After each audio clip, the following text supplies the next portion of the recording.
Okay. Hi, Peggy. How are you? Hello, I'm wonderful. So glad to be here. Thank you very much for being with me. Just a moment. I have to say something in Japanese, okay? 皆様、こんにちは。ミッキー京子です。今日はスペシャルゲストとしてペギーさんに来ていただいています。彼女はですね、うーん、5ヶ月ぐらい前に一度ゲストとして来てくださったんですね。で、今日本当に久しぶりです。今日は、あの、尋ねたいのこれなんですね。これはですね、あ、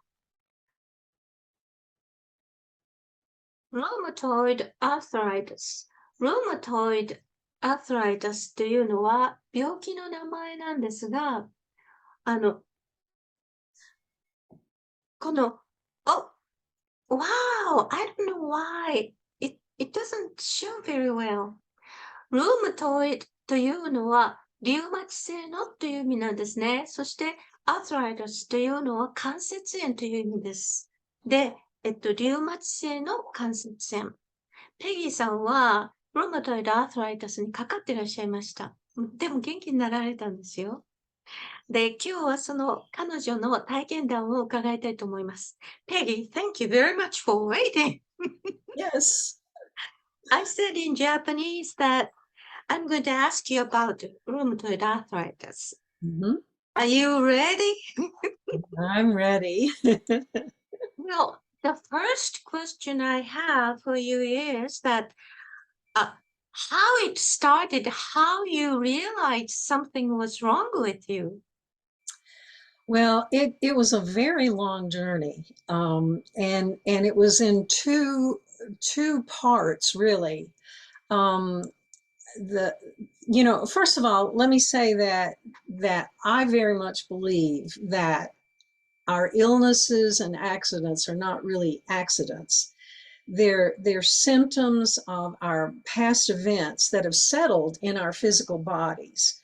And we Mm, don't usually remember these events, mm, but our bodies remember. Our bodies remember that.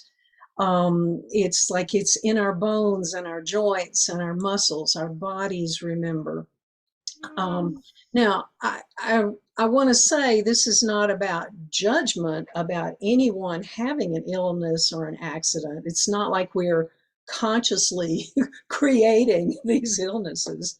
It's mm, totally unconscious because these lingering events are there in our body, and we rarely connect mm, illness to those past events. mm. So, I've been meditating my whole life and doing this kind of connection, so I thought. But I was diagnosed with rheumatoid arthritis in 2013, but Oh, my first onset was mm. actually 2004. Well, what do you mean? 2004, you started feeling something wrong? Yes, in 2004, I was fine, Yes. working every day, but Mm-hmm. almost overnight, I had Mm-hmm. this significant loss of energy and pain, serious swelling in my joints, my hands, my knees, my hips, and I often couldn't get out of the chair without a cane or a walker. And eventually I had to take a leave of absence, a temporary leave of absence from my job because I was teaching at the university and I had Mm-hmm. to walk from my office far Yes. across campus, and I couldn't do that at that particular time. Mm, So I was tested for a huge variety of things, but I mm, don't think they ever tested for rheumatoid arthritis. Um, because I was young, I was healthy, I was active. They were looking for a disease or looking for a tick bite illness because I had worked in an outdoor program, things like that. mm, Um, and so they didn't test for RA as far as I know, but eventually During this time period when I was so sick, I developed mononucleosis. Oh, And they said, oh, this is what it is. And they gave me steroids. ah, Well, steroids work for rheumatoid arthritis too. So oh, anyway, the steroids reduce the swelling and I got dramatically better with this medication, oh and my symptoms after about 6 months disappeared. my goodness. Okay, but they disappeared just before the death of my first husband. Oh, Now, at the time, I didn't realize that the symptoms were rheumatoid arthritis, nor did I realize the physical problems were related to this man dying. He had cancer. He was dying for 6 or 8 months. Now, we oh, we had been divorced for many years, but he was my first love. He was the father of my children. There was mm, still a deep connection. yes. And so my symptoms went away about the time that he died. I had no other symptoms until 8 years later when my current husband died. I had the same symptoms, but this time, I didn't have my partner by my side to help me through because I was married to this man when I had the first onset. So I'm by myself. And anyway, it was a very long journey, and eventually, with all these symptoms returning, eventually I got referred to a rheumatologist and diagnosed with rheumatoid arthritis, and started initially 2 types of medication that very quickly relieved the symptoms and eased the pain, relieved some of the symptoms. I mean, it wasn't like overnight. Oh, Um, Peggy, excuse me. When was it you started taking the medication? what was When, when was it? Well, I started on steroids again, and Oh, took the steroids while I took, gosh, I can't remember the name of the other medication. It's a medication that takes about 6 to 8 weeks to really get into your bloodstream. And so we did the steroids during this time period, reducing while this other medicine got in my bloodstream. I haven't taken it in several years, so I don't remember the name of it. not asking you about the medication. The time, 2014, you said Yeah, you had rheumatoid arthritis. So that was the year you started taking the medicine. particular medication in Yes. addition to steroid? Yeah, 2013, I think, was when that Oh, happened. sorry, Mhm. 2013. Yes. Yes. My husband died late 2012 in the fall. Oh, And oh, so I didn't have these symptoms, they came on very gradually. And so by mm, the time we got to 2013, I was back to that place where I couldn't get out of a chair without a walker. I'm oh, in constant pain and swelling, yes. and Mm, all that kind of thing. mm, So I got to the rheumatologist, got started on the medication, and so my symptoms were eased enough that I could finally begin to focus on that spiritual or metaphysical cause behind the illness. mm, So this is where my journey went with all of that. Now, I've been meditating all my adult life since I was about mm, 20. I mm, teach meditation, I teach spiritual courses. So I mm, began to really focus on the cause. And finally, somewhere along the way, I put it together and realized, mhm, wait, I had the same symptoms when my first husband died. These symptoms have to be an mhm, emotional connection to mm, the death of my 2 husbands. So I continued the medication without question, but I added several other healing modalities. I think I probably was not meditating daily because I was in such pain. So I made sure I went back to daily meditation. I immersed myself in bereavement therapy. I was in both group therapy and individual therapy. And my teacher recommended that I find a metaphor for my grief. And I was, at the time, I had started painting. So behind me are some of the pictures that I did Yes, in that grieving process. So I have a labyrinth in my backyard, and I walk to that labyrinth every day as well yes. as meditating, and Mm-hmm. started painting. And this one in particular is Yes. the metaphor for my grief. I painted this over and over and over, and the blue represents my tears. Mm. And I walked the labyrinth and walked the labyrinth and walked the labyrinth, and eventually, as you see in the center, the grass began to show. Oh, oh my goodness.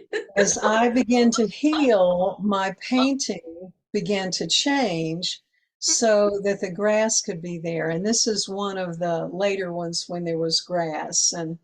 And so it went on and on. And so art was a very significant part of my therapy, as well as being with a therapist. Um, Oh, excuse me, may I ask you a question? mhm. Who told you to do the painting? The doctor? Your doctor or therapist? Well, the summer that my husband died, I decided to take an art class before he died. Oh, I had one 4-week art class before he yes. died. Uh-huh. And so I was already into painting, and my therapist Mm-hmm. said, Mm-hmm. let's find a metaphor for your Mm-hmm. grief. And I said, well, that's easy. It's the labyrinth. I walk the labyrinth. I will walk my grieving. I will walk the circles, and I will come back out again, and I will walk in. I don't know if your readers, I mean, your listeners know a labyrinth, but it's a path Yes. where you go in to the center, and Mm-hmm. basically a prayer Mm-hmm. circle, and then you Yes. come back out. And so Yes. Uh-huh. I was doing that repeatedly, and she suggested, why don't you start painting your labyrinth? And so that's Uh, where the journey began. And I did drawings, I did paintings, I did a lot of artwork with the labyrinth. And also I was in consultation with my spiritual teacher that I've been with for a long time. And then on the physical aspects, mm, I was in a therapeutic yoga class, not just general yoga. This was why? a person who was a certified therapeutic yoga instructor. So I was in a class with her. I was having acupuncture just for the pain, to relieve pain. Mm-hmm. Um, I used whatever crystals that were healing crystals. I was using affirmations. I was doing a lot of things like that. Mm-hmm. But finally, Mm-hmm. the breakthrough came from acupuncture. Oh, My acupuncturist was trained in a Chinese method that is yes. specifically directed toward emotional healing. I mean, she knew how to Oh, do the physical as well, but this was something that she recommended for emotional healing, and it mm-hmm. was 3 sessions, 3 weeks apart. Mm-hmm. And so I would lay on the table, and she would put a pan of water underneath Mm-hmm. the table to Yes. catch my emotions, figuratively, symbolically. And so at the end of the session, when I got dressed again, I had to take the pan of water outside and pour it onto the earth. So I did this session one, and then 3 weeks later, session two, and 3 weeks later, session three. And session three, Mhm. for me, was the miracle. So I'm laying on this table. I have needles from my neck to my feet, just Yes. covered in needles. I can't really move at all. And Mhm. so I'm laying on my stomach on this table, Mhm. and it it was, and I had a lot of emotional responses through the other two sessions as well.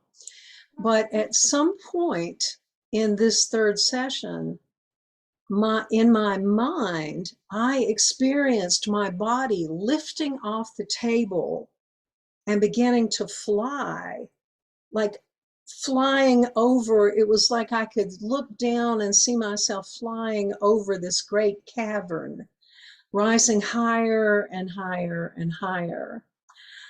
And of course, I'm in this session for 45 minutes, so I sat with this for a long time, and eventually the vision changed from me, from just flying to what is called the phoenix or the firebird. And this is a painting that I did to represent that. So the Mhm. phoenix Mhm. is is a part of the fire, and the fire burns and Yes. burns down to ashes, and the Yes. phoenix Mhm. rises from the ashes. And I realized that I had become the phoenix, that I had burned away all of the past, not literally all my past, but I had burned away what was causing the illness. And I Mhm. had become the phoenix and had started to rise up out of the ashes and could fly across Oh, across the way. amazing. It it was amazing. And right after that, all my symptoms began to disappear. Not overnight, but quickly, very quickly. And here I am 10 years later. Um, I'm 73 years old. I'm pain free. I'm active. I'm still meditating. I do yoga. I travel to many countries. I teach Yes. classes. I'm very, Yes. very busy. You know, it's astounding. And the rheumatoid arthritis is not even in my bloodstream. I still go to my rheumatoid doctor once a year just to stay on his patient list, but he no longer even tests my blood. Oh, that's Dr. Meyer? Dr. Meyer, yes, So yes. you go to see him once a year? Once a year. I still go see him once a year just for a check-in, because if the arthritis ever does come back, I would Mhm. have to get back in line to get, it takes months to get in to see a rheumatologist, Right, right. at least here in this area where we live. Yes, So I stay on the list. So if I ever did have an onset of the rheumatoid again, I could get in to see him in a reasonably short period of time. Um, that's but wonderful. yeah, this is like maybe 5 years that I have been off the medication. Oh, Yeah, no medication, no more blood tests to even check the rheumatoid. And I go in mhm, once a year. He checks all my joints. He says, there's no swelling. I said, no. mm, mm, And mm, he'll poke my knees, he'll poke around, and it's like there's nothing. My hands and fingers were mhm, probably double the size, when I was in the middle of it. The joints, I mean, not entirely the fingers, but the joints were double that. I couldn't wear the same ring size even. mm. Um, but I have no swelling any place in my body. It's an amazing story. Your case is unusual. And then I'd like to continue. So please come back and then I have to stop now. Is it okay? Yes. Okay. Then I will stop this one. Okay.